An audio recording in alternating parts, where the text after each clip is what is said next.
자, 스가랴서를 우리가 얘기할 때는 제 요한계시록처럼 신약의 구약의 계시록과 같은 위치를 가지고 있다. 스가랴서가 그렇게 중요한데 그리고 구약 성경을 마태복음이나 이런 복음서에서 인용할 때도 이사야서 다음으로 많이 인용을 했단 말이에요. 그러면 굉장히 빈도가 높다는 것은 중요하다는 거거든. 근데 그런 성경을 다루지를 못했으니까 이제는 이걸 다루는데, 우리가 총 주제가 뭐라고 그랬어요? 여기서 교회여 주의 오심을 예비하라. 이것이라니까 구약의 묵시록이라니까. 구약의 묵시록. 교회 이런 내용이야. 마지막에 메시아 오심을 지금 나타내고 있잖아요. 세례 요한이 오는 것처럼 왔을 때 세례 요한이 와서 예수 그리스도를 전했죠. 이렇게 초림의 예수를 할 때도, 그러면 재림의 예수를 할 때도 올 거라고요. 그래서 두 선지자의 역할, 예수님 오시기 전에 선지자의 역할이 세례 요한적인 역할이래요. 세례 요한. 영적인 거예요. 세례 요한의 특징은 성령이 충만한 사람이었다. 첫 번째로. 그 다음에 주의 오심을 예비하는 자였다. 광야에 외치는 소리로. 그와 같이 두 선지자도 그런 역할을 해줘야 되는데, 이 스가랴서 안에도 두 선지자에 대한 이야기가 나온단 말이죠. 두 감람나무. 그게 그 똑같은 거예요. 그 계시록에 가면은 두 증인, 두 감람나무, 두 선지자, 그것이 계속 나와요. 띄엄띄엄 나와, 이렇게 계속. 그러면 그 합쳐보면 그런 얘기가 쭉 나와 있거든요. 그러면 결국은 같은 건데, 그래서 구약 성경에서 메시아적이다. 그러면 예수가 그리스도라는 것을 증거할 수 있는 성경적인 것이 가장 많이 나와 있다. 이사야 다음으로. 그 다음에 계시적이라는 것은 예언적이라는 얘기가 되는 거죠. 예언적인 부분이 많다. 그 다음에 마지막에는 종말론적인 성경이다. 종말론적인 성경이다. 이게 중요한 부분이에요. 종말론적이면 맨 마지막에 해석이 가능해야 된다는 얘기잖아요. 예수님 오시기 전까지 이게 해석이 된단 말이죠. 이루어져야 되기 때문에. 이건 해체나 산문, 시적 표현이 많고, 환상, 예언, 상징적인 표현 이런 게 많아서 난해한 성경이다. 이것은 누구나 다 알고 있는, 성경 읽어보면 해석하기 참 어렵다. 그걸 알 수 있어요. 이게 무슨 말이지 도대체? 이건 무슨 내용이 돼? 이건 어떻게 이해를 해야 돼? 이렇게 막 질문할 것들이 많아. 붉은 말, 화성나무 뒤에 있는 붉은 말 탄 사람 누구대? 그런 얘기예요. 갑자기 그런 사람 누군지를 모르고 써 있는 거야, 그냥. 근데 누군지 안 알려줘. 숨어져 있어. 어떻게 할 거야, 이거? 누가 그걸 알려주겠어? 그렇죠? 성경 읽으면 안 나와요, 그런 내용. 어렵죠? 난해한 성경인데, 메시아에 대한 이제 풍부한 예언, 그리고 종말적 사건에 대해서 다양한 정보를 주어서 선지서 중에서 소선지서라고 써있네요. 여기도 서란 말을 쓰면 안 되는데, 소선지 중에서 서라고 썼을 때는 어떤 서로를 그 책에 포함된 상태를 얘기할 때만 서를 써요. 구약에서는. 신약에서는 서신서를 쓸 때만 써요. 마태복음 그럼 서신이 되어버리면 갑자기, 응? 어떤 책에 대한 얘기에서는 책서자를 쓰니까 책에 대한 이야기를 쓸 때 소선지서, 그러면 소선지가 12권이잖아요. 그 책들을 전체를 얘기한다, 그런 뜻이 되어버리는 거야. 서를 붙였을 때는. 근데 스가랴서 이거는 안 된단 말이에요. 그래서 별로 의미가 없는 거란 말이에요. 스가랴에서는 이러지. 선지자 스가랴가 쓴 성경은 이렇게 해서 말을 맞는 말이죠. 여기는 이제 소선지서 중 그랬잖아요. 그럼 12권의 성경 중에서 독특한 위치를 점하고 있다. 그런 얘기를 하는 거예요. 12권이란 말을 써놔야 된다는 얘기예요. 모르니까. 무슨 말인지를. 선지서란 말도 못 알아듣는단 말이에요. 그러니까 이렇게 어려워요. 이렇게 말하는 거지. 자, 제목은 중심 인물은 스가랴를 따른 것이다. 스가랴, 즈가리아스. 이건 제카리 아흐 돼 있죠. 제카리 아흐 이렇게 읽습니다. 그렇게 우리는 이제 야자를 들어가거나 아니면은 여호와를 들어갔을 때는 다 하나님의 이름을 포함시킨 거예요. 그럼 여기도 리아 나잖아요. 리아 나오죠. 리아흐니까 리아흐. 그래서 여호와를 기억함 이렇게 되는 거예요. 그 단어가 두 가지가 포함되어 있는 거예요. 항상 여호와 아니면 아란 말이 꼭 포함되어 있어요. 야훼 얘기 되기 때문에 이하가 들어가 있어요. 성전 건축을 중단하는 당시 백성들의 시급한 과제를 다룬 내용이다. 그럼 성전 건축이 되어져야 할 이유는 이미 고레스 왕이 허락을 해서 조사를 내가지고 내려보냈는데 중간에 그걸 못하게 해서 여기 보면 잘 나와요. 그런 내용들이. 그런 내용들을 공부하면 쉽게 이해할 수 있어요. 근데 여기서 다 그런 거 못하죠. 그런 문제들을 다뤄서 제대로 이럴 수도 있고, 이건 기록 목적에 가면 되게 나오겠죠. 거기를 보면 그런 내용으로 쓰여 있다. 그것만 아는 게 좋죠. 저자가 우리가 지금 듣는 저자는 베가랴의 아들이고 레위인을 이끄는 제사장 이또의 선지자 학개와 동시대인인 스가랴입니다. 학개가 동시대에서 한 2개월 차이로 스가랴가 늦게 한 2개월 늦게 정도만 이 예언을 하기 시작했고 학개가 빨리 했어요. 그래서 동시대 이야기를 하고 있는 사람들 중에 학교를 이제 나중에 공부하게 될 거예요. 잠깐만 스쳐가는 듯이 공부하게 되면 그렇게 될 거예요. 그리고 하나님의 말씀이 직접 스가랴에게 임했다는 그런 것을 알 수 있는 것은 내가란 말을 많이 썼어요.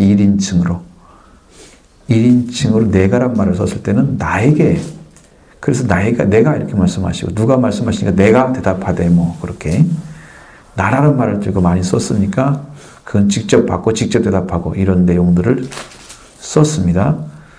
그래서 확인이 되고 있다는 것을 얘기하는 거고요.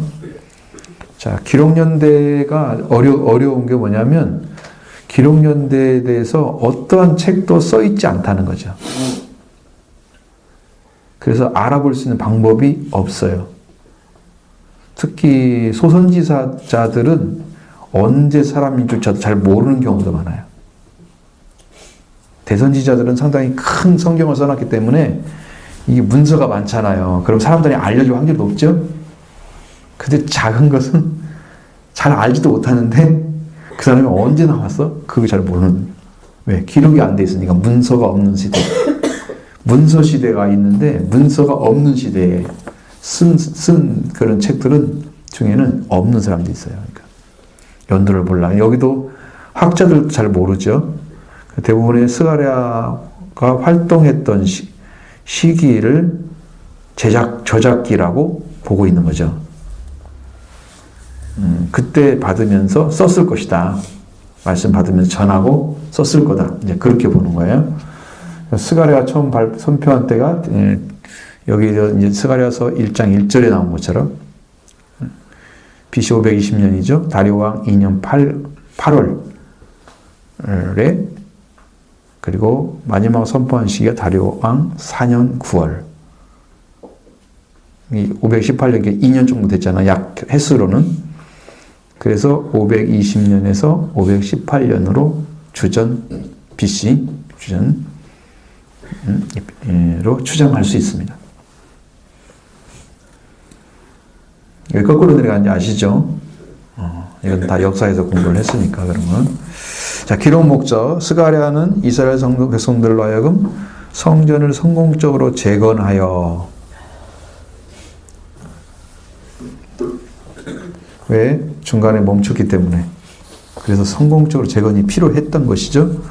그 영적 부흥을 도모하도록 격려하기 위해였습니다. 왜? 성전이 재건이 딱 되어지면 그들이 거기서 제사를 올려드리면서 신앙이 회복되겠죠? 그런 동시에 영적 부흥이 오게 된다는 거예요. 그걸 하기 위해서 지금 이 말씀을 전하는 거예요. 격려해주고 성전을 빨리 다시 시작해라. 그리고 학계와 저작 동기가 거의 유사한 것인데 당시 약 5만 정도 되는 5만이 좀 넘죠. 포로들이 예루살렘과 인근 성읍으로 귀환을 했다. 제가 이제 찾아와서 공부를 해보니까 51,651명이에요. 근데 그 숫자인데 1차 포로와 2차 포로까지 합친 거예요. 그 숫자가. 3차 포로에는 몇 명이 왔는지가 써있지가 않아요. 그래서 51,651명이 왔다. 라고 이야기를 하는 거예요. 그 사람은 넣을 수가 없잖아. 숫자가 써있지도 않은데 어떻게 추정해서 넣겠어. 뭐 10만이 왔어요, 20만 왔어요. 그렇게 할 수도 없잖아요. 그러니까 그런 숫자는 빼버리는 거야. 근데 훨씬 많은 사람이 왔을 거라는 것은 이제 우리가 알 수 있어요. 응? 느헤미야가 3차 귀환할 때 왔던 것이니까. 그 당시에 5만이나 되는 포로들이 예루살렘 인근 성읍으로 귀환을 했는데 자기들의 고향에 정착을 해서 성전을 재건하고자 하는 큰 소망을 가지고 왔어요. 우린 다시 이런 실수하지 말자. 하나님께 그런 다짐과 함께 왔어요. 에스라서 2장에 대체로 이제 기록이 많이 되어 있는데 이 또 내용을 또 다 살펴보기는 좀 어렵단 말이죠. 그래서 여러분들이 공부를 할 때는 이렇게 써 있으면 2장 한번 읽어보는 거예요. 실제로 가가지고. 그 내용을 좀 알아졌으면 위에다가 표시를 해가지고 또 이렇게 꼭 돼지꼬리처럼 해가지고 거기다 딱 메모를 해놓으면 나중에 봤을 때 탁 알아듣잖아. 아, 이래서 이런 내용이구나. 그렇게 공부를 해야 되는 거예요. 그래서 그들은 곧바로 번지단을 만들었습니다. 에스라 3장 1절 7절에서 바벨론 포로 생활 동안에 중단했던 예배를 다시 드리게 되었다. 성전은 아직 안 만들었잖아요. 번지단만 만들었다는 얘기예요. 이제 번지단으로 제사를 드리기 시작했다는 얘기인데, 그건 초기 유대교의 초기의 때, 구약 성경의 때 번제만 드리고 성전 없었지. 그런 것 같은 그런 시작이 여기서도 지금 되고 있어요. 그런 모습이에요. 성전이 지어지진 않았지만 번제단을 먼저 만들어서 제사를 드리는 그런, 보이죠? 그래서 이제 귀환한 지 제22년 2월에 성전의 기초를 놓기 시작했다. 그래서 성전은 이제 그때부터 지기 시작하는 거예요. 2년 2월부터 시작하고요. 그래서 얼마 받지 못해서 여러 가지 방해를 받게 되었다. 그리고 에스라서나 학계서 보면은 그런 내용들이 나와 있어요. 이것도 이제 찾아봐야 되는, 사실은 공부를 하려면.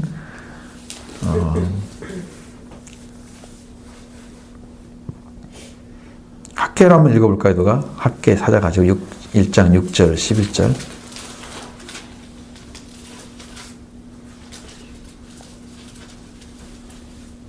너희가 많이 뿌릴지라도 수확이 적으며 먹을지라도 배부르지 못하며 마실지라도 흡족하지 못하며 입어도 따뜻하지 못하며 일꾼이 삭슬 받아도 그것을 구멍 뚫어진 전대에 넣음이 되느니라. 만군의 여호와가 말하노니 너희는 자기의 행위를 살필지니라. 너희는 산에 올라가서 나무를 가져다가 성전을 건축하라. 그리하면 내가 그것으로 말미암아 기뻐하고 또 영광을 얻으리라. 여호와가 말하였느니라. 너희가 많은 것을 팔았으나 도리어 적었고 너희가 그것을 집으로 가져갔으나 내가 불어버렸느니라. 나 만군의 여호와가 말하노라. 이것이 무슨 까닭이냐. 내 집은 황폐하였으되 너희는 각각 자기의 집을 짓기 위하여 빨랐음이라. 그러므로 너희로 말미암아 하늘은 이슬을 그쳤고 땅은 산물을 그쳤으며 내가 이 땅과 산과 곡물과 새 포도주와 기름과 땅의 모든 소산과 사람과 가축과 손으로 수고하는 모든 일에 한재를 들게 하였느니라. 자기 가정은 가서 잘 살피는데 하나님의 집은 짓지 않고 있어. 그러니까 하나님께 재앙을 주는 거잖아요. 그래서 이제 방해를 받게 된 내용도 아마 이 에스라서 사장에 보면 정확히 나왔을 거예요. 그 무슨 사람이 와가지고 문제를 일으키고 그래서 또 조서를 넣어가지고 그 왕들이 못 짓게 해서 한 16년 동안을 짓지 못하게 방해를 했고 중단이 되는 거죠. 그 다음에 이런 상황에서 스가랴는 본서를 스가랴서를 통해서 백성들을 고무시켜 성전 재건을 완수하도록 하는 의도를 해서 의도를 가지고 성경 스가랴가 뭐 의도를 가진 건 아니지만 스가랴를 통해서 그게 나타났다 그 말이에요. 스가랴를 통해서 스가랴 성경 안에 그게 들어 있다는 얘기죠. 그 내용이. 자, 그렇게 하는 것이 이제 그 중간에 그 성전 재건을 방해받았을 때의 중간 역할을 해줬다는 얘기예요. 지금 이 말은. 근데 이제 예언이 들었기 때문에 크게 문제가 되는 거지 모르지. 그런 내용들은 너무 쉽게 이해가 되는데. 그 다음에 주제. 스가랴 성전 재건의 중단으로 인해서 혼돈과 분열에 빠지게 된 이스라엘 백성이 다시 성전 재건할 수 있도록 격려하는 데 있었다. 스가랴 선지자는 주로 미래의 성전의 영광을 드러내 보이면서 백성들이 고통에서도 성전을 재건할 수 있다는 확신과 용기를 심어주었다. 자, 성전을 지을 때 항상 그러잖아요. 고통스러움이 오게 되는데 그것은 성전의 미래를 바라보면 학계에서는 이 처음 영광보다 나중 영광이 클 것이라고 말씀하고 있어요. 학계 성경을 보면 나와 있어요. 그렇게. 그러니까 이게 지금 처음 지었던 것이 솔로몬이잖아요. 근데 그 두 번째 지은 것이 더 영광스럽다고 성경에 써 있습니다. 그러면 그것은 하나님께서 더 크게 사용하신다는 의미이죠. 그 영광을 더 드러낸다는 거죠. 솔로몬의 성전은 충분히 지을 수 있는 여러 가지 조건을 다윗으로부터 다 제공받아서 지을 수 있었던 것이기 때문에 그게 쉽지 않게 지은 건 아니에요. 쉽게 지은 건 아니지만 쉽지 않게 지은 건 아니에요. 너무 어렵게 지진 않았어. 응? 그런데 너 괜찮았는데 여기 같은 경우는 사실상 자기들이 살 집도 지금 찾아가기 위해서 준비를 해야 될 상황인데 성전을 지으라는 그 명령을 내리시면 어떻게 해야 돼요? 성전을 지으러 와야지. 그러면 자기 집보다도 여기를 더 먼저 생각을 해야 돼. 그 이제 미국에 갔던 그 청교도들이 네덜란드에서 도망을 갔잖아요. 인디언들하고 싸움도 많이 했고 그런데 가가지고 맨 처음에 자기 집을 진 게 아니라 예배당을 지었어요. 그게 놀라운 일이었어요. 여기가 비슷해요. 하나님도 그걸 원하시는 거예요. 그래서 미국이 영적으로 부흥을 했던 거야. 세계 선교에 최고 많은 선교사를 파송한 나라가 미국이고 그 다음에 대한민국이래요. 세계 선교사를 파송한 나라가. 영토는 적고 기독교인은 별로 안 되는 것 같은데 열정은 아주 크게 탁월했던 그런 민족인데 비슷해요. 그래서 교회를 먼저 짓는 거. 모든 입장 교회를 먼저 지으면 하나님으로부터 보는 은혜가 가정까지 이렇게 연결이 돼서 회복 역사가 일어난단 말이에요. 그래서 교회가 중심이 되어야지 한다는 것을 말을 해주고 있는 거죠. 이 성전도 역시 마찬가지였어요. 그런 것이고, 그래서 성전 구성의 재건의 중요성이 뭐냐면 스가랴는 포로에서 귀환한 백성들이 하나님과 언약을 모범적으로 실천하는 가운데 번영할 수 있다고 믿었다. 이게 뭐가 중심이 된다는 거예요, 여기가?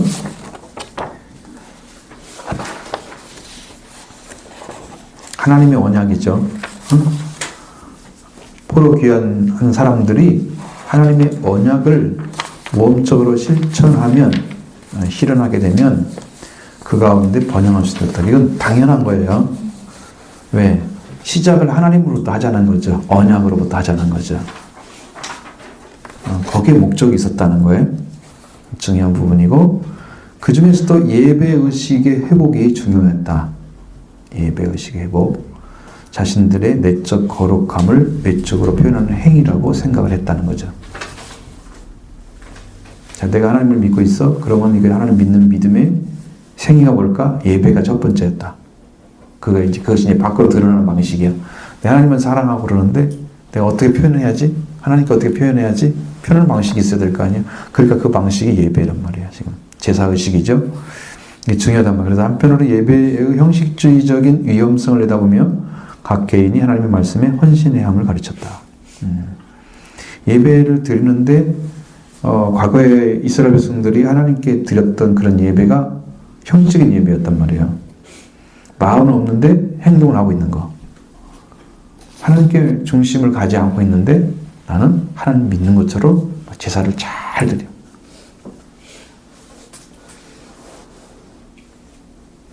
하나님의 이름을 높이지 않는데 하나님의 이름을 경외하는 심령이 아닌데 마치 경외하는 자처럼 말하고 그렇게 행동하고 그렇게 되면 다 속죠. 근데 거기서 영적 부흥이 일어날 리가 없잖아요. 그러니까 영적 위험성이 있어. 이게 형식주의에 빠진 위험성이 높아. 이런 것은 이제 경계를 해야 되죠. 그래서 하나님 말씀에 당신들은 헌신하십시오. 라는 것도 여기에 들어와 있다 이거예요. 이 내용 속에 예배 회복과 동시에 하나님 말씀을 시작해서 그 말씀으로 시작한 것이 예배의식의 회복의 방법으로 내적 거룩함 외적으로 드러나는 것인데 중요한 행위인데 그것이 헌신이 되지 않는 형식적인 위험성을 빠질까봐 각 개인에게 하나님 말씀에 헌신해야 된다라고 가르쳤다는 거예요. 첫 번째.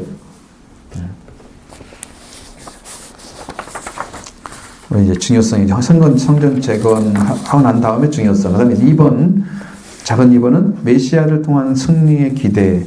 이것은 좀 사실은 그 당시에 메시아가 나타나지 않았을 때 좀 어려운 얘기지만 그러나 예언적인 부분에서는 그걸 받아봐야 되겠죠. 스가랴는 메시아적 궁극적인 승리의 영원한 통치를 언급하고 있다. 이것은 무슨 말이냐면 그 당시에 나타나지 않았죠. 메시아는 없었어요. 왜? 밖으로 드러나지 않았어요. 예수님은 선지하신 그리스도예요. 그냥 하나님 나라에 그냥 계신 거예요. 영으로 오시는 거죠, 항상. 지금도 부활을 이루시고 구원을 완성하셔서 영으로 오시잖아요. 만나는 거예요. 그럼 영으로 오신 주님이 이루셨던 그 구원이나 그런 것들 다 갖다 해결해 줘요. 죄 문제 다 해결해 줘요. 여기서 해결해 줘요. 그게 은혜 받는 방식인데, 은혜 주신 방식인데, 여기도 메시아가 다스릴 거다. 궁극적인 승리와 영원한 통치를 언급하고 있다. 메시아가 우리 민족, 이스라엘 민족을 뿐만 아니라 모든 민족들을 다 통치하고 다스릴 거다. 영원한 통치가 메시아는 반드시 승리할 거고 그리고 메시아는 궁극적인 승리를 통해서 영원한 통치를 이룰 거다. 이런 얘기를 하고 있다는 거예요. 스가랴 안에서. 그러니까 그건 무슨 얘기를 해야 되냐면 메시아를 대망해야 된다. 영접해야 된다. 아니면 메시아를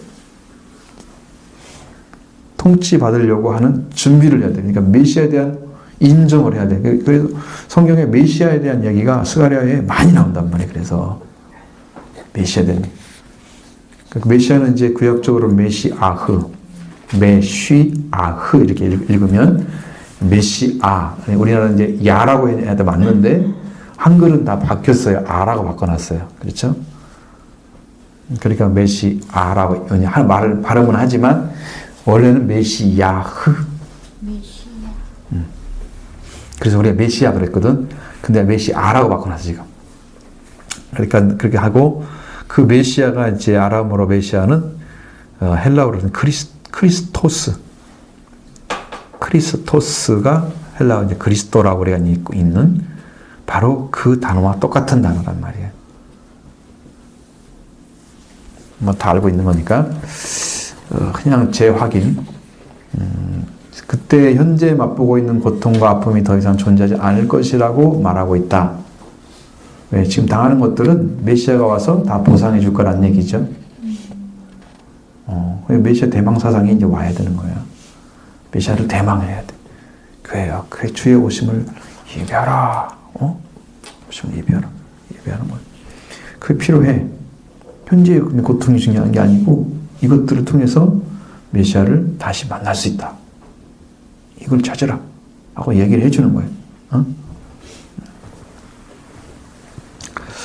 자, 그 다음에 이제 특별히 여기서는 1장, 8장에서는 구원의 메시아가 임재할 장소로서 성전을 강조했다. 근데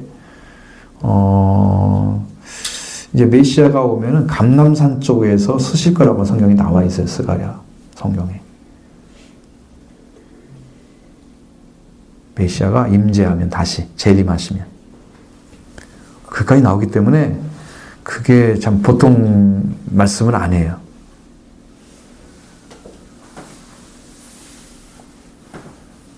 메시아가 성전에 오실 거다. 성전에 임재할 거다. 구원의 메시아가. 그러면 우리가 생각할 때는 성전에 오신다는 말은 결국은 메시아가 성전에서 예배 드려야 할 대상이잖아요. 그러니까 그분이 거기에 계시지 않는다면 성전은 성전으로서 의미가 없는 거예요. 그러면 내가 이제 제사를 드려요. 제사를 드리는 분들이 성전에서 번제는 드리고 다 계속 들어가서 드려서. 그러면 거기에 무엇을 위해서 그걸 하고 있느냐? 그러게. 그 하나님의 계약에 의해서 지금 하고 있는 거야. 이게 제사를 드리면 내가 이런 죄를 용서해 주겠다. 약속이 되어 있잖아요. 그렇죠? 그런데 거기에 메시아가 안 끼면 제사가 안 되는 거죠. 메시아가 오셔서 회개를 한 사람한테 용서를 해줘야 용서가 되는 거야. 내가 예를 들어 그 소 한 마리에다가 이렇게 얹어가지고 소년자가 죄를 사달라고 하고 이제 제사를 드렸다고 해봐. 그럼 소가 어떻게 죄를 사해 주겠어? 그거 못하지. 하나님이 받으셔야 되잖아요. 그 제사를 흠양하셔야 하잖아요. 이 향기를. 냄새잖아요. 냄새. 태운 냄새가 멋이 좋다고 하나님이 향기롭다고 그러셔. 여러분 태운 냄새 맛있게 좋아해요? 짐승들 태우는 냄새? 그냥 너무 힘들죠? 근데 하나님은 왜 좋아하실까? 그러면 하나님 좋아하시는 이유는 그거예요. 너 자신을 드렸기 때문에. 그걸 통해서 내가 지금 태워지고 있는, 내가 제물처럼 하나님께 드려지고 있는 거지. 그래서 그걸 드렸을 때 하나님이 받으시는 거예요. 나를 받으시는 거예요, 그게. 제물이 나를 대신해서 죽어주는 거야. 태워지고. 내가 타오르면 나는 안 되잖아. 그럼 당신은 어떻게 살아? 그 있을 수가 없는 거니까 그게 안 되니까 다른 동물을 통해서 나를 드리는 훈련 거기서 시키는 거야. 제사를 통해서. 나를 주게 하잖아. 그래서 번제단에 자주 가는 사람들은 번제단은 자기를 부인하는 제사예요. 통째 다 태워버리잖아요. 번제를 드리는 거예요. 그럼 제사를 통해서 드려질 때 하나님께서 거기에 계시고 성령도 계시고 예수도 계셔야 된단 말이에요. 성에 성전이니까. 근데 거기에 보이지 않게 메시아가 계신다는 거죠. 메시아가 임재할 장소가 성전이다 이야기를 해주고, 그다음 구단 14장에서는 좀 더 직접적으로 이스라엘의 미래와 메시아의 관계가 선명히 나타나고 있다. 그런 나중에 이스라엘 백성들과 그 다음에 메시아의 관계가 어떻게 해야 됨을 이야기를 해준 거야. 그러면 그들이 받고 나서 이 말씀을 이스라엘 백성들이 어떻게 대비해야 되는가라는 것을 갖다가 알고 있었으면 메시아가 왔을 때도 여기 대비가 됐을 텐데 이 대비가 안 된 거야. 그래서 그걸 하기 위해서 세례 요한을 보내가지고 회개를 시켰는데, 그리고 내 뒤에 오시는 분의 소개를 해줬는데 이것도 제대로 안 들어갔어. 제대로 됐다면 이스라엘 백성들이 다 뒤집어졌겠죠. 그러면 종교 지도자들도 끔찍 못했을 거야. 백성들이 막 끌려 들어가는데, 근데 그것이 안 이루어져. 사람들은 그 세례 요한에 대해서 엄청난 특별한 어떤 그 이끌림을 받았어요. 그래서 당신이 오실 메시아입니까 아니까 물어보잖아요. 계속해서. 이야기는 굉장히 중요한 분으로서 그 회개에 대해서 얘기했을 때 그 회개가 그들에게는 아주 쇼킹한 것이었어요. 충격적인 것이었어요. 아주. 그래서 그들이 그 정말 오셔야 메시아는 어떻게 해야 됩니까? 우리가 사람 다 물어보잖아요. 세리도 물어보고, 그렇죠? 군인들도 물어보고, 사람 다 물어보잖아요. 그렇게까지 해서 이제 메시아에 대해서 알려주고, 그렇게 한 건데, 이런 관계가 이스라엘 백성들한테 완전하게 들어갔더라면 메시아의 오심을 정확하게 인지하고 그 다음에 이런 일이 벌어질 텐데 이게 대비가 안 된 거야. 여기서도 지금 말씀하시고 있고 이사야서 40장에도 광야에서 오지는 자 소리가 있어서 가로되 그러잖아요. 너희는 주의 길을 예비하라. 주의 길을 평탄케 하라. 그런 말씀을 하시는데 그렇게 해서라도 그 준비 이름이 되도록 예언을 해놨는데 이게 준비가 안 된 거지. 이것이 이제 심각한 그 오류가 나타나게 되는 그런 부분이 이제 됐어요. 초림 때에 메시아와 재림하실 때 메시아가 등장해서 심판과 구원의 사역을 행하신 거다. 이게 잘 안 맞는 말이죠.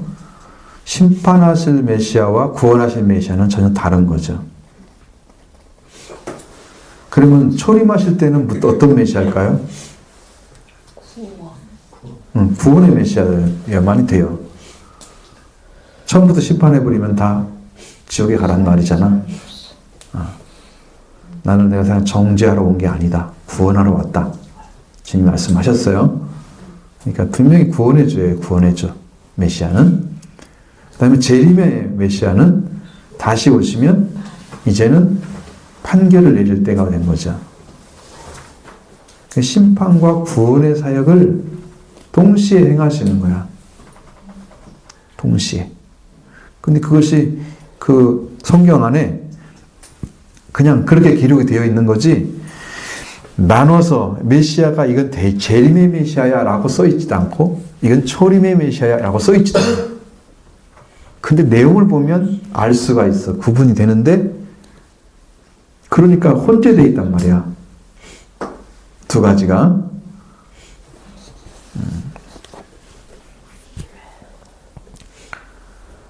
그래서 스가랴는 하나님의 백성들로 하여금 메시아 왕국을 대망하며 그날을 준비하기 위해서 겸허함으로 각성하도록 일깨워주고 있다. 그랬어요.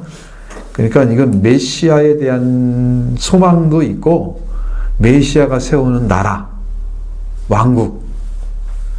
그럼 메시아가 세우는 왕국이죠.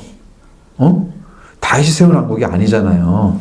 근데 이스라엘 사람들은 다윗이 세우는 메시아를, 다윗과 같은 메시아를 소망을 했단 말이에요.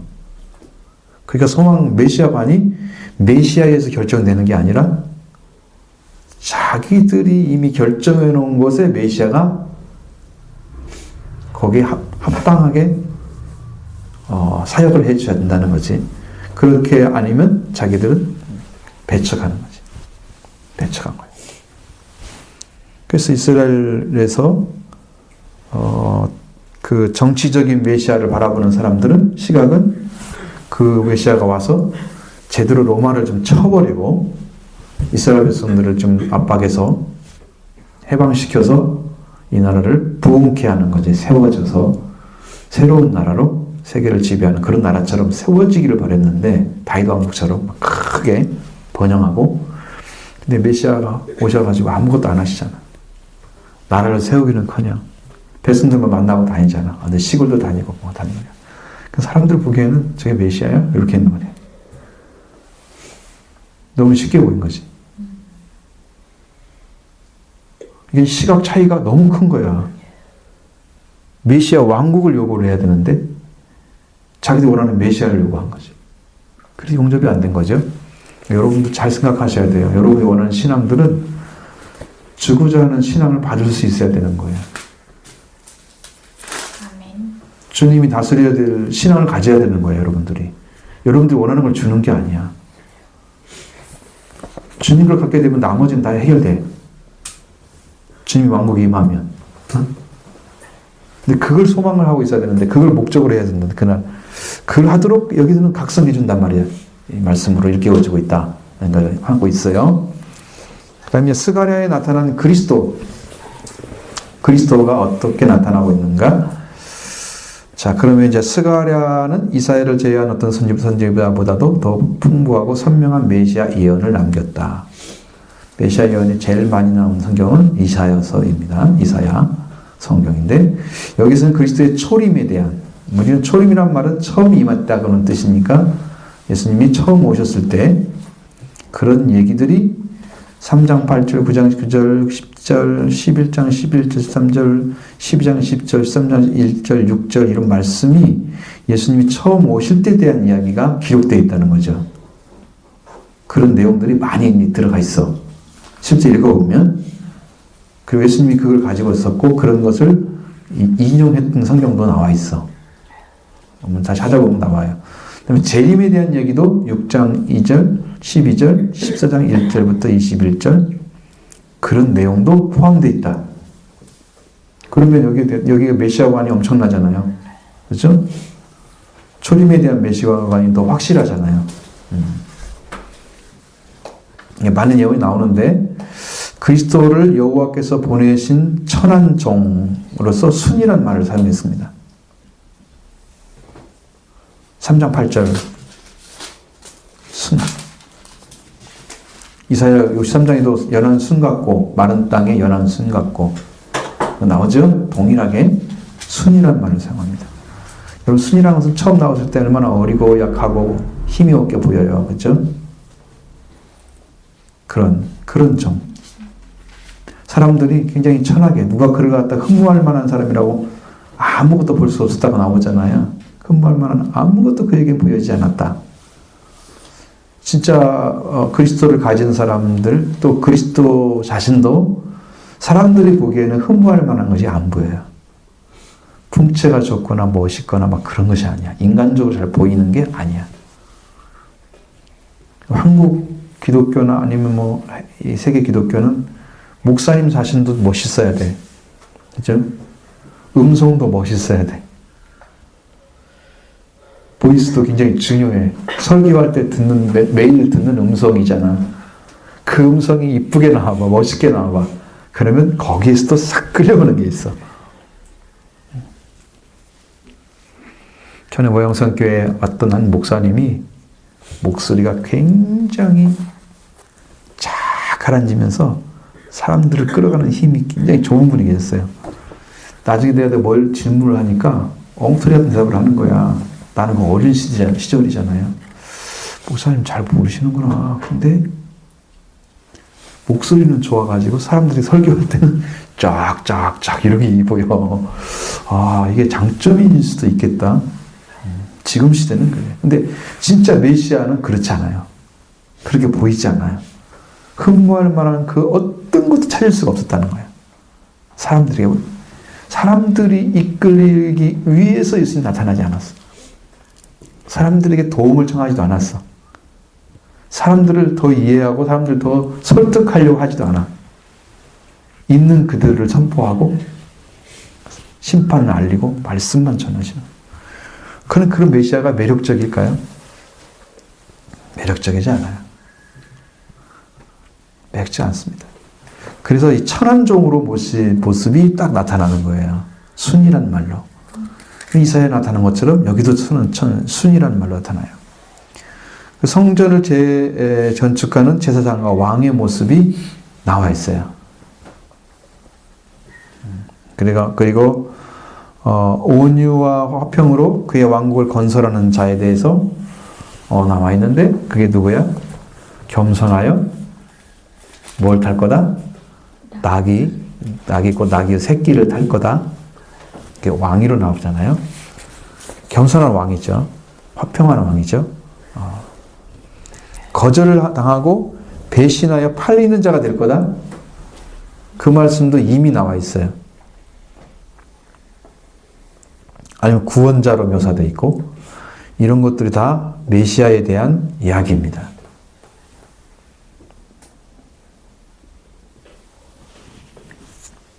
그 다음에 3장 1절 같은 경우도 여호와의 사자. 사자는 일하는 자를 의미하는 거죠. 여호와의 사자. 7눈을 가진 돌. 자, 이것은 성령의 역할과 같은 거예요. 근데 돌이라고 했을 때는 시험한 돌, 온전한 돌 오셨죠? 견고한 돌, 그걸 누구를 상징했어요? 전부 예수 그리스도의 완전한 메시아를 가리켰어요. 그러니까 흠 잡을 수 없고 완전한 돌처럼 튼튼하고 견고해서 어떤 사람들이 그걸 걸고 넘어지지 못하고 그 돌을 걸려 넘어지면 다 쓰러지게. 절대로 그리스도는 마음대로 네가 넘어질 수 있고 네가 깔고 앉을 수 있는 이런 대상이 아니라는 것을 정확히 보여주고 있는 거야. 정확히 보여주는 거야. 그런 부분을 봤을 때 일곱 눈을 가진 돌로 표현되는 거고요. 모퉁이 돌, 말뚝, 싸우는 활, 뭐 이런 내용들로 나와 있어요. 이건 어떤 그 기능을 얘기하죠. 모퉁이 돌도 원래는 모퉁이 돌이 있으면 안 되잖아요. 원래는 그 모퉁이 돌이 아니라 이게 머릿돌이 되어 있어야 되는데, 근데 모퉁이 돌이요. 말뚝 심어지면 흔들리지 않는, 응? 싸우는 활, 쏘아지면 공격형이 되는 거. 가만히 있을 때는 아무 문제가 없는데 쏘면은 강력한 힘이 되어서 그런 거야. 그 다음에 찔림 받는 자, 이건 죽임을 가리키는 거잖아요. 찔림 받는 자, 예수 그리스도가 12장 10절에 씻는 셈, 예수님이 실로암 보살에서 씻으라 그랬죠. 그 맹인에게 그 실로암 봇 자체가 예수님을 가리키는 거예요. 씻는 셈이세요. 실로암이 예수님을 가리키는 말이에요. 보냄을 받은 자.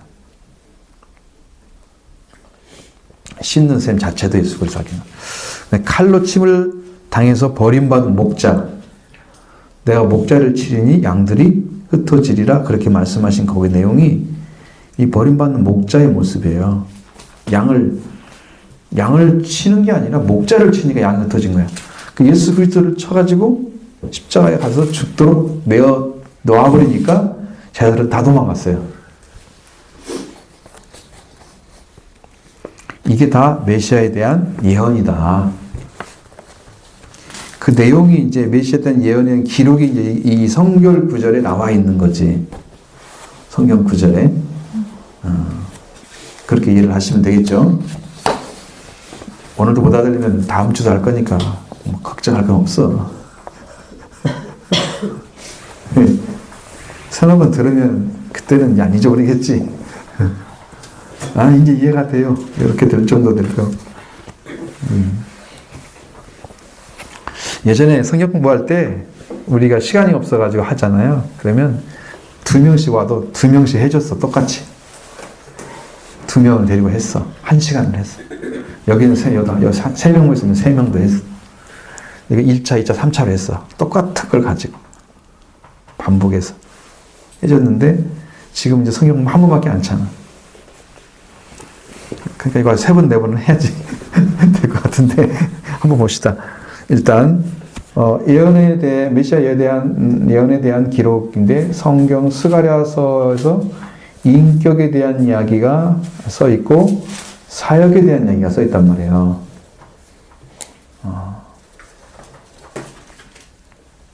그럼 이걸 찾아보면 이 내용이 이렇게 4가지 돼 있잖아. 그럼 사역에 대한 얘기도 그 4가지 구절이 있잖아. 성경 구절. 여기에 맞춰서 정말 제사장에 대한 얘기구나. 대제사장 여호수아에 대한 얘기가 나와요. 선지자에 대한 얘기도 나오고요. 그다음에 다스리는 자, 통치자, 왕에 대한 얘기도 나와요. 구속자에 대한 얘기 나오고. 그러니까 이 성경을 찾아보면서 맞춰봐야 돼. 아, 정말이구나. 그래서 메시아에 대한 예언이 이렇게 되어 있구나. 앞에서 우리가 살펴봤잖아요. 대략적인 걸 다시 이렇게 이제 모아서 놓은 거야. 그렇죠? 그 다음에 역사적 배경.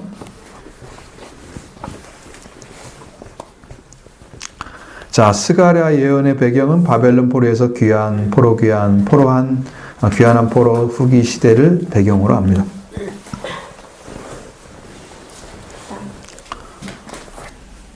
내가 물을 안 가져왔는데.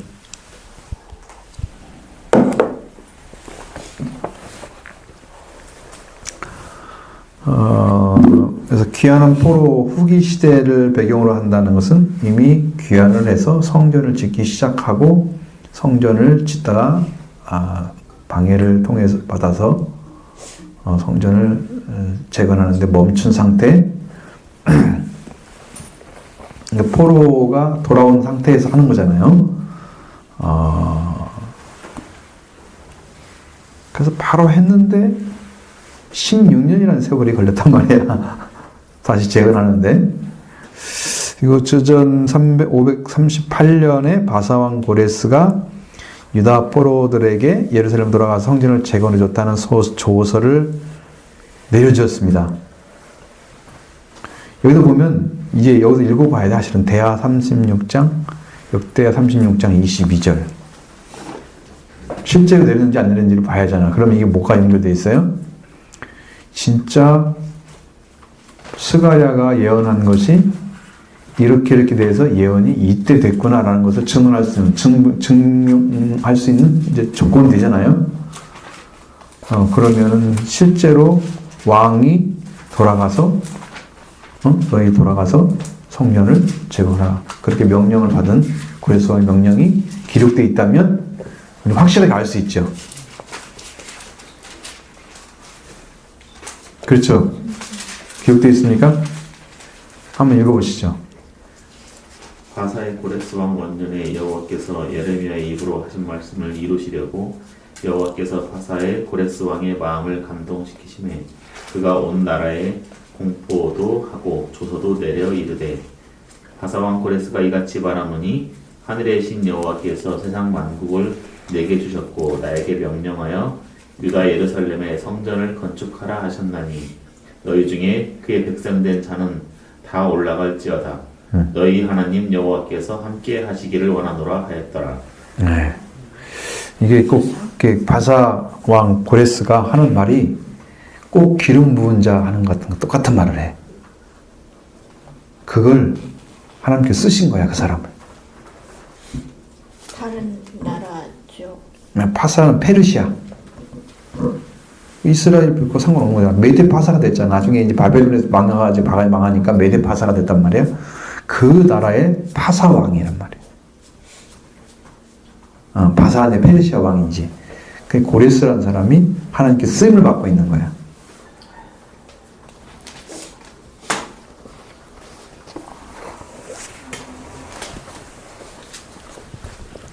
근데 그 사람이 꼭 성령을 받아가지고 말하는 것처럼 그렇게 하나님의 감동을 받아가지고 하나님께서 이렇게 해라고 했다. 그러니까 이 가서 너 이렇게 해라. 그리고 나중에 보면 이 고레스가 성전에 필요한 물건들을 다 보내줘요. 보조를 해주는 거야. 기가 막히게. 하라고 해놓고 자기는 도와주는 사람이 돼요. 어디서 나오겠어요? 도움 없이. 갔는데 빈털터로 갈 거 아니야. 얼마나 많이 가져가겠어, 거기서. 그러니 성전을 재건 어떻게 해요? 그 많은 물건들이면 없잖아요, 사실은.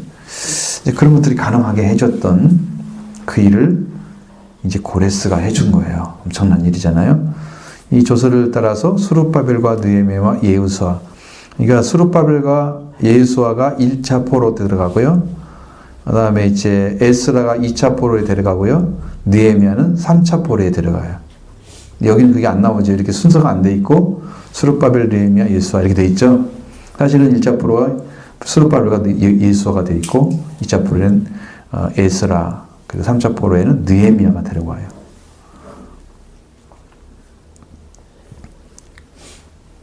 (51,615명) 51명이라고 말씀드린 그 사람들이 이제 거기 오는 거죠. 포로가 이제 돌아왔어요. 근데 돌아올 때는 49,800 몇 명이 딱 돌아오는데요. 나중에 2차 포로는 1,700 몇 명밖에 안 돌아와요. 근데 그게 횟수가 상당히 떨어져요. 금방금방 이루어진 게 아니고 여기를 공부를 해야 돼. 사실은 그게 나와. 왜냐면 여기는 대략적인 것만 나오는 거잖아. 이게 지금 하나하나를 짚어 넘어가는 게 아니고. 그래서 본국으로 돌아왔죠. 그래서 고레스 2년 2월에 성전의 건축에 기초를 놓게 됐다. 돌아와서 그 다음에 그러나 이 성전 재건은 사마리아 주변 민족들의 악의적인 고소로 인해서 약 16년 동안 중단되었다. 에스라 3장 8절. 스가랴는 슥이라고 써 있고요. 에스라는 스라고 써 있어요. 약자를 성경 한번 펴보시면 성경 약자가 맨 앞에 나와 있죠. 약자를 공부를 해야 돼요. 옛날에 내가 어렸을 때 학생 시절에 김현자 사모님이 자꾸 막 그러는데 그 말을 똑같이 알아들어가지고 내가 지금도 기억이 나. 막이라고 자꾸 말하는데 말하고 똑같이 얘기했단 말이야. 마가는 마하고 마태하고 똑같이 맞자니까 마가는 막이라고 했단 말이야. 가운데 기억을 넣어가지고 뒤에 빼서. 근데 그걸 못 알아듣는 거지. 왜냐면 성경을 잘 모르니까 그 말 내용 자체도 못 알아들어. 그러니 이게 말씀이라는 세계가 단 하나도 못 알아듣는데 무슨 어떻게 뭘 들어가겠어. 정확히 공부를 해놔야 돼. 그것도 아마 좀 뭐 바뀐 것 같기도 해요. 악의적인 고소가 돼서 이제 10년 동안 중단이 됐는데 성전이 재건이 중단되자 이스라엘 백성들이 급격하게 신앙이 흔들렸겠죠. 그리고 나서 건축이 중단된 이유는 하나님께서 우리와 함께하지 않기 때문이라고 생각을 합니다. 근데 하나님 함께해 주셔도 하나님의 역사를 방해하는 자도 있다. 그렇게 받으셔야 됩니다. 어떤 일이 잘 되려고 할 때 반드시 어떤 문제들이 끼어듭니다. 그 끼어들 때 정확한 길을 걸어가면 승리해서 그 다음은 더 이상 들어오지 못하도록 해서 완전하게 완주할 수가 있는데 그때 넘어지면 시간이 많이 걸릴 수도 있습니다. 우리가 2012년까지 잘 됐잖아요. 지금 7년째 이러고 있잖아요, 거의. 그러니까 지금 벌써 9년인데 이제는 완전한 이제 회복이 일어나겠죠. 그래야지 교회가 살아납니다. 이제 완전히 살아납니다. 하나님 함께한 게 하지 않았기 때문이라고 생각하는데 하나님 함께 했는데도 그 일을 방해를 했다. 그래서 이런 상황이 되니까 스가랴 선지자, 학개 선지자 함께 이스라엘 백성들의 불신자 태도를 깨우기 위해서 말씀을 전하기 시작하는 거죠. 하나님의 격려의 말씀, 또 희망의 말씀, 너에게 고난이 되지만 나중에는 더 영광이 크다. 그러면서 희망을 주는 거예요. 그리고 그 후로 다리오 왕이 새로 즉위를 합니다. 주전 522년에 성전 재건을 허락하자 다리오 왕 2년부터 성전 재건이 시작됐다. 학개 1장 5절에 그렇게 보면 나와요. 그렇게 해서 넘어가는 거예요. 그 다음에 내용 전개. 별로 어렵지 않죠? 네, 이 뒷쪽에는 내가 별로 할 것이 없는 것 같고 여기만 잘하면 되겠네. 내용 전개만. 자, 스가랴서는 권면, 환상, 그리고 심판과 구원에 대한 예언이 혼합되어 있습니다. 이 가운데 두 번째로 주어지는 환상은 구약 묵시문학. 우리는 성경을 볼 때 예언서를 갖다가 말할 때마다 묵시문학이라고 얘기를 해요. 신학에서 하는 말이 신학. 문학이라고 부르는 거예요. 묵시문학. 그 백미로서 당시 이스라엘에게 큰 소망을 주며 오늘 성도들에게 유익한 시사를 줍니다. 미리미리 알려주는 거예요. 이것저것 또 당시 이스라엘 백성들은 소망을 준 것이었고 지금 우리들에게는 미리 알려주는 거야. 메시아가 다시 오실 때를 대비해서. 그래서 이제 구약의 묵시록.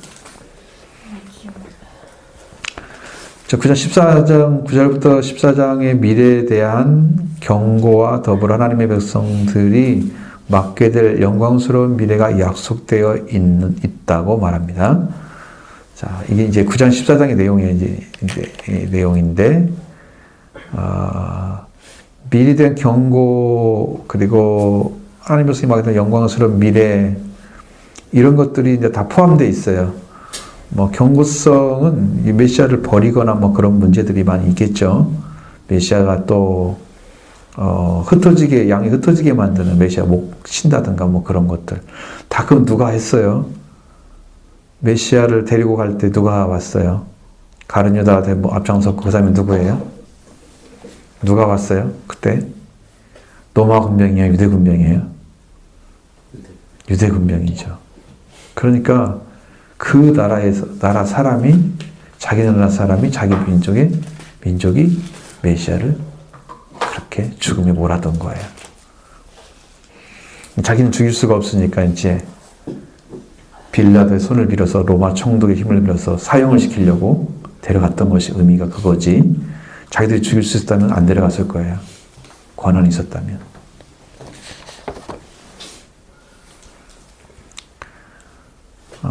그렇죠. 그래서 스가랴 전반에 흐르는 하나님 백성에 대한 격려는 하나님의 통치가 이 세상에서 이루어지며 메시아 왕국의 도래로서 악한 세력이 심판받게 될 것에 근거합니다. 이렇게 해서 백성에 대한 격려, 하나님의 통치의 지상에서 이루어진다. 그러면 예수 그리스도가 오신 다음부터는 지상에서 하나님 나라가 선포되고 하나님 나라 통치가 이루어지는, 그러니까 교회가 하나님의 통치가 이루어지는 교회가 돼야 돼요. 여기보다 완전하게 하나님이 지배할 수 있는 곳이 없어요. 이 땅에는. 교회보다. 교회. 왜냐하면 예수 그리스도가 머리로 되어 있기 때문에 그것이 실제로 이루어져야만 되는 거고, 그리스도를 중심으로 해서 여러분들이 전부 이렇게 이어져 있어야 돼. 연결돼 있어야 돼. 상합돼 있어야 돼. 이렇게 전부 다. 그래서 다 형제와 자매가 되는 거야. 한 마음이 되는 거야. 한 뜻을 이루는 거야. 목적을 같이 가져가는 거야. 그렇게 하나가 안 되어지는 사람들은 전부 개인주의인 거야. 그 사람은 공동체에 들어오지 않았어. 그러니까 교회가 아닌 거지. 왜냐하면 그리스도로 연결이 안 돼 있으니까 하나가 안 되어지는 거야.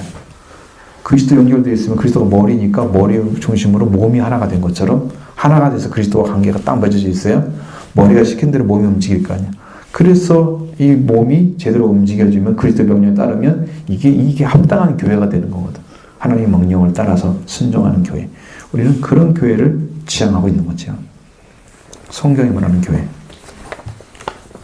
그래서 교제도 잘해야 되고 아름다운 관계도 잘 만들어야 되고 영적인 부분도 많이 나눠야 되고 몸끼리 서로 피가 통하는데 얘들이 뭐 싸우겠어요? 이 안에서? 다툼이랑 존재할 수가 없죠. 몸이 여기가 상해봐요? 다치면 어떻게 돼요? 얘가 도와줘요. 이 손이 와서. 얘를 보호해줘요. 서로 그렇게 되는 거예요. 서로. 메시아 왕국에 대한 환상, 한상이라고 썼는데 환상. 한상 밥 차림을 잘한 것 같은데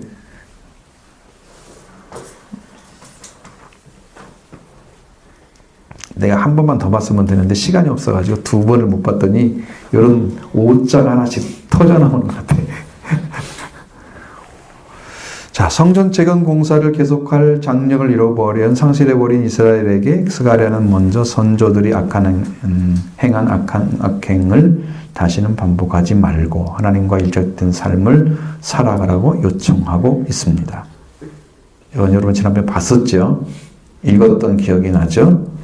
실제로 선지들이 악행을 했는데 그걸로 인해서 멸망을 당했잖아요. 포로가 돼가지고 나라가 망했죠. 그러니까 돌아와가지고는 다시는 그렇게 하지 말자. 하나님과 밀착된 삶 살아가자.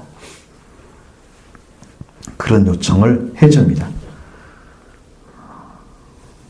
그리고 이 서론적인 언급은 이어서 나오는 8가지 환상들과 상징적인 행동을 보여주는 동기와 그 해석 원리가 무엇인지를 밝히는 주요 관건이 됩니다. 그렇죠? 그래서 이 환상들은 앞으로 메시아의 사역에 대한 것이나 앞으로 임할 거예요. 지금 온 게 아니야. 그리고 초림과 재림에 대한 명확한 구분이 주어지지 않고 그 과정이 생략된 채 결과만이 보여지는 것으로 해석하는데 상당한 어려움이 있습니다. 실제로 잘 해석이 안 되는 거죠. 과정은 없이 그냥 내용만 톡톡 던지니까 이게 뭐지? 이거 뭐를 얘기하는 거지? 이렇게 이제 상상을 해야 돼, 자꾸. 이미지를 그려야 돼. 이게 뭘 얘기하는 거지? 성령이 가르쳐 주면 정확히 알겠죠. 그게 성령 받아야 되는 거죠. 환상들이 그렇게 하기 때문에 자 1부터 5는 위로적인 성격을 띠고 있고 6에서 8은 심판적인 성격을 띠고 있다. 그렇게 1장 7절부터 6장 15절까지 지금 내용이잖아요. 그럼 1장부터 6장까지 내용이란 말이에요. 내용이 여기에 들어있는 환상, 화성나무 사이에 홍마를 탄 자, 시온과 이스라엘의 백성 압제에 대한 이야기인데, 그 다음에 넷불과 네 대장장이, 여기는 대장장이 이렇게 되어 있지만 옛날 성경은 공장이라고 썼어요. 공장. 말 잘 이해 못하겠죠? 자, 이스라엘을 압제하는 자가 받을 심판에 대한 얘기예요. 근데 해석하기 참 어렵습니다. 그것도. 자, 내 측량줄을 잡은 자.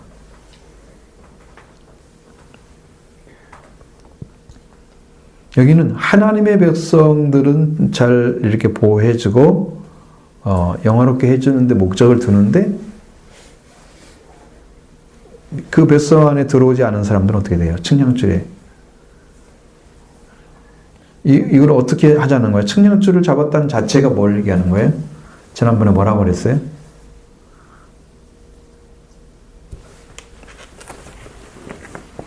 그럼 2장을 또 읽어봐야 돼. 물론. 2장에서 무슨 얘기, 내용이 먼저 나와요? 내가 성경을 보면서 해야 되겠네. 이건 그냥 지나갈 수 있는. 여러분들 이해를 못하니까.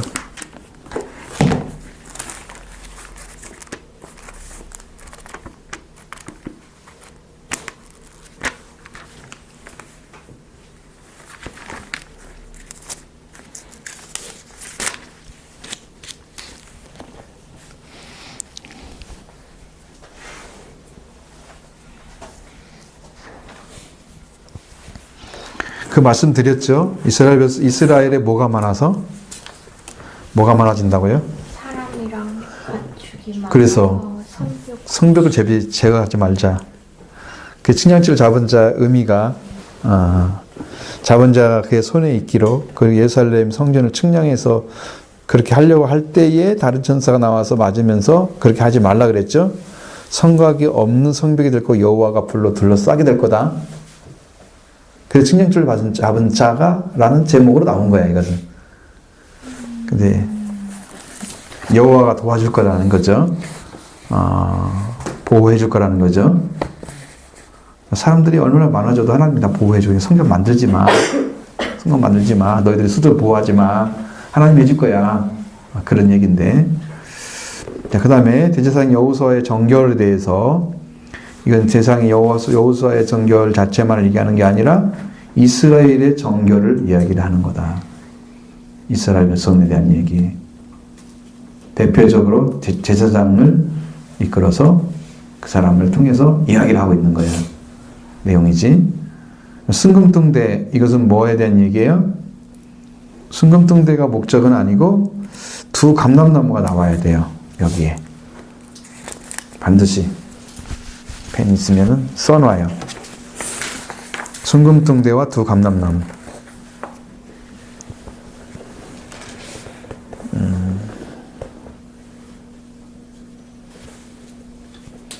자, 스룹바벨과 여호수아에게 능력을 더한다 그랬지만 여기는 사실상 일곱 등잔대가 있고 일곱 관이 있고 두 감람나무는 그 기름 그릇 오른쪽에 있고 하나는 왼쪽에 있고 지난번에 그 그림 보여드렸죠. 스가랴에서. 그래서 말하는 천사가 이걸 갖다가 이게 무엇입니까? 물어보니까 뭐라 그래요? 너는 무엇인지 알지 못하느냐? 내가 알지 못하는 걸 대답하니까 여호와께서 이제 말씀하시죠. 6절에 스룹바벨이 하신 말씀은 만군의 여호와께서 능으로 되지 않고 힘으로 되지 않고 오직 나의 영으로 되느니라. 그러면 하나님의 영의 역사를 지금 얘기하고 있죠. 자, 스룹바벨의 권세를 지금 얘기하잖아요. 큰 산이 뭐가 된다? 평지가 될 것이다. 머릿돌을 내놓을 때에 무리가 외치기를 은청은청 있을지어다 할지어다. 자, 스룹바벨이 이제 손이 성전의 기초를 놓았은즉 그 손이 또한 그 일을 마치리라 하였었나. 뭐 여호와께서 너를 보내신 것을 네가 알리라 이렇게 말씀하시면서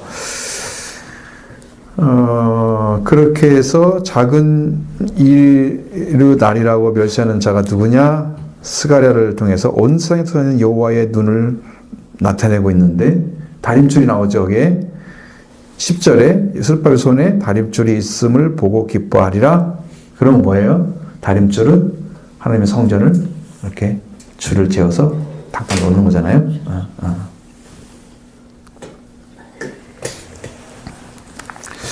그리고 이제 눈에 대한 얘기 나오잖아요. 감람나무에 대한 얘기 나오죠. 감람나무가 나오죠. 이게 한 장이 들어있어요. 두 군관이 어떻게 했어요? 금기름을 흘리는 두 군관 앞에 감람나무 두 가지는 무슨 뜻입니까? 자, 근데 갑자기요, 감람나무에서 뭐 기름이 막 쏟아져 나오는 거야. 그렇게 되어 있어요. 이 감람나무가 뭘 얘기할까요? 성령을 계속 공급하는, 성령이 충만한 두 감람나무.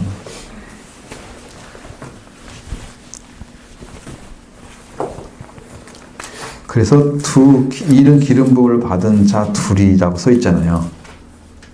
기름 부음을 받은 자는요, 계속해서 기름이 나오게 돼 있어요. 성령 받은 자는 성령을 계속 받을 수 있어요. 성령을 구하면 오세요. 충만이 필요하면 성령을 충만히 부어주세요. 얼마나 놀라운 얘기예요. 그래서 오직 성령의 충만을 받으라. 계속 받으라. 계속 받으라.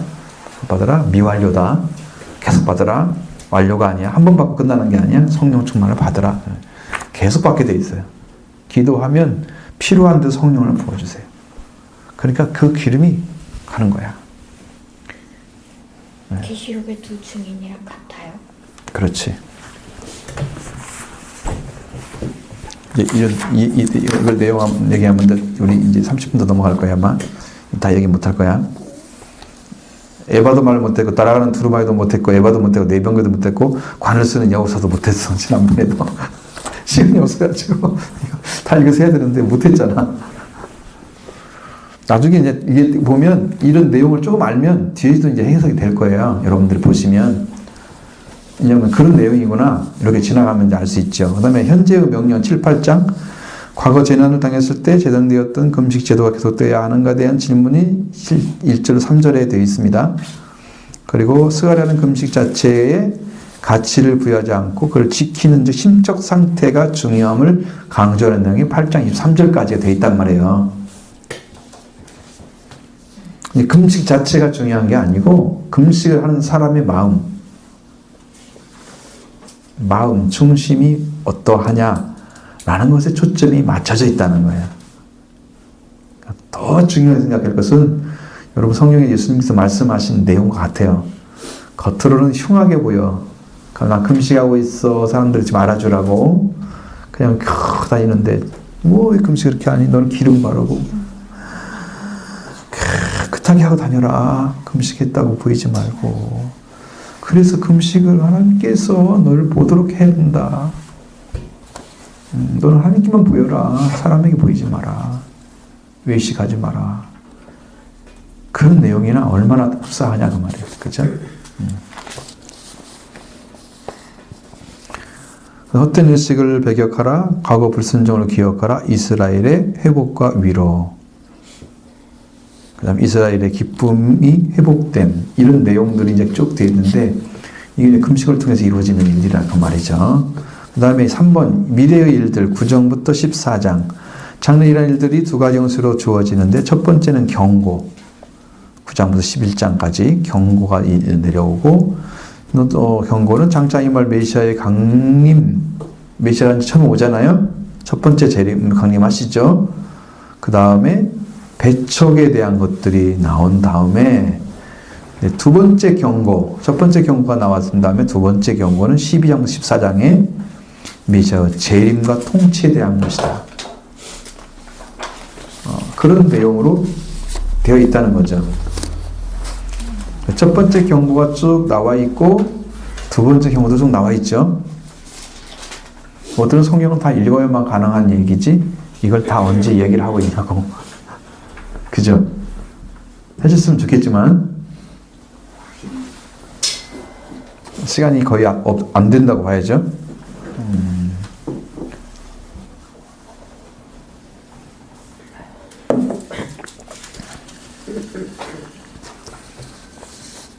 자, 이런 내용들을 여러분이 이제 가지고 가서 실제로 한번 읽어보면서 체크를 해보시면 돼요. 자, 예를 들어서 첫 번째 경우 9장 1절부터 8절의 내용이 딱 있어요. 그러면 이웃나라는 멸망해서는 이 사람 보호된다. 이런 내용이다? 그럼 한번 읽어봐요. 정말 그 내용인지 확인만 하면 되잖아요. 아, 그러네. 정확히 이게 됐잖아요. 그럼 나중에 성경을 볼 때 그 말씀이 딱 떠올라, 이제. 그러면 이해가 더 빨라져. 두 번, 세 번 보면 정확히 들어와, 이제. 성령이 해석해주면 이제 완전 이게 진리가 되는 거지. 탁 해석이 내 안에 딱 들어와 있어. 언제든지 꺼내 쓸 수가 있어. 말씀이 되는 거야, 내 말씀이. 그러니까 여러분들이 이 기초적인 공부를 한번 성경을 펼치고 해보시라고. 처음에는 잘 안 되시겠지만 하면서 한 번 정도는 이거 하고 와야 공부할 때 도움이 되지. 이거 안 하고 그냥 오시면 다음에 또 공부할 때 다시 펴가지고 하면 이건 세잡이야. 왜? 이거 한 번도 모르는 내용인데요? 이래가지고 공부가 안 돼. 그러면 누가 손해냐면 자기만 손해를 보는 거야. 공부 안 한 자기가. 예습을 지금 안 해갖고 와가지고. 별 방법이 없잖아요. 여기서 다 읽고 하려면은 11시까지는 해야 될 것 같아요. 저 시계로 보면 10분 정도인데.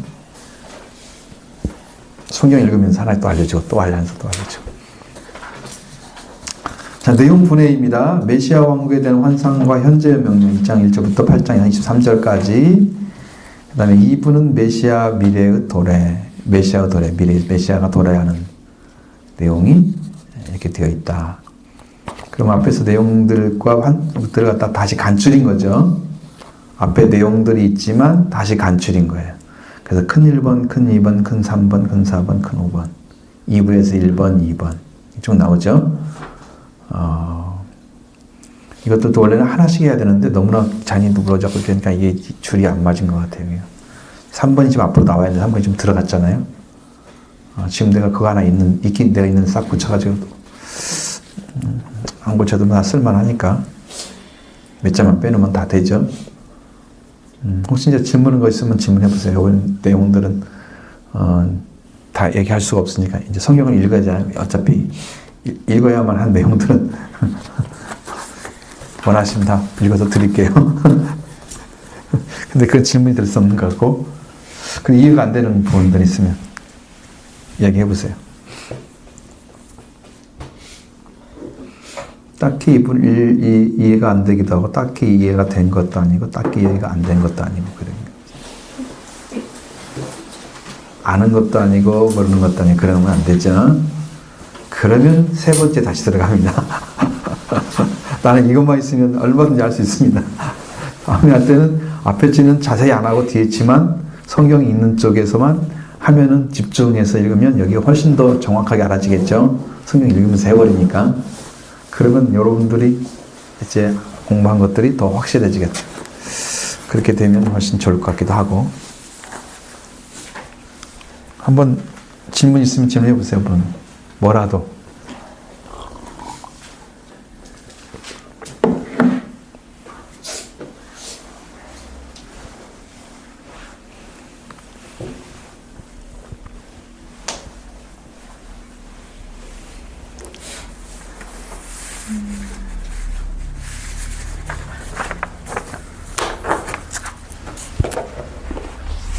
특별하게 질문을 못한다는 것은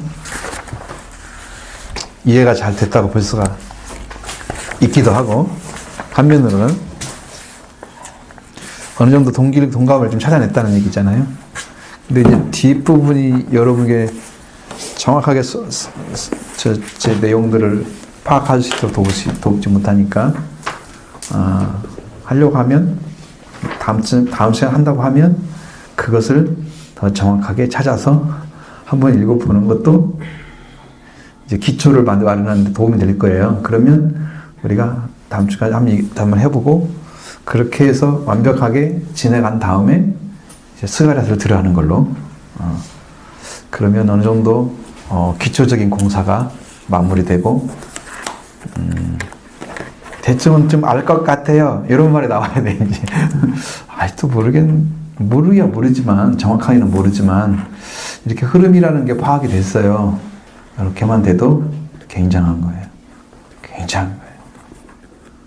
어떤 책을 읽는데요, 스토리를 몰라가지고 이게 뭔 내용인지는 그 당시에는 알겠는데 연결을 못 시켜가지고 한 권이 안 되고 쪽이래 쪽. 여러분 이런 게 있잖아. 총론이 있고, 그렇죠? 총론을 정확히 한 다음에 강론을 가야 되거든. 근데 총론이 지금 안 됐어 우리가. 근데 강론을 들어가면 그 주위에 뭘 얘기하는 거예요? 그걸 못 찾으니까 총론을 한번 제대로 해보자는 얘기예요. 그렇게 하면 도움 되겠죠? 도움 될 거예요. 틀면 도움 되고 또 영적인 것도 많이 도움이 되고 그런 좋은 결실이 있을 거예요. 그렇게 하면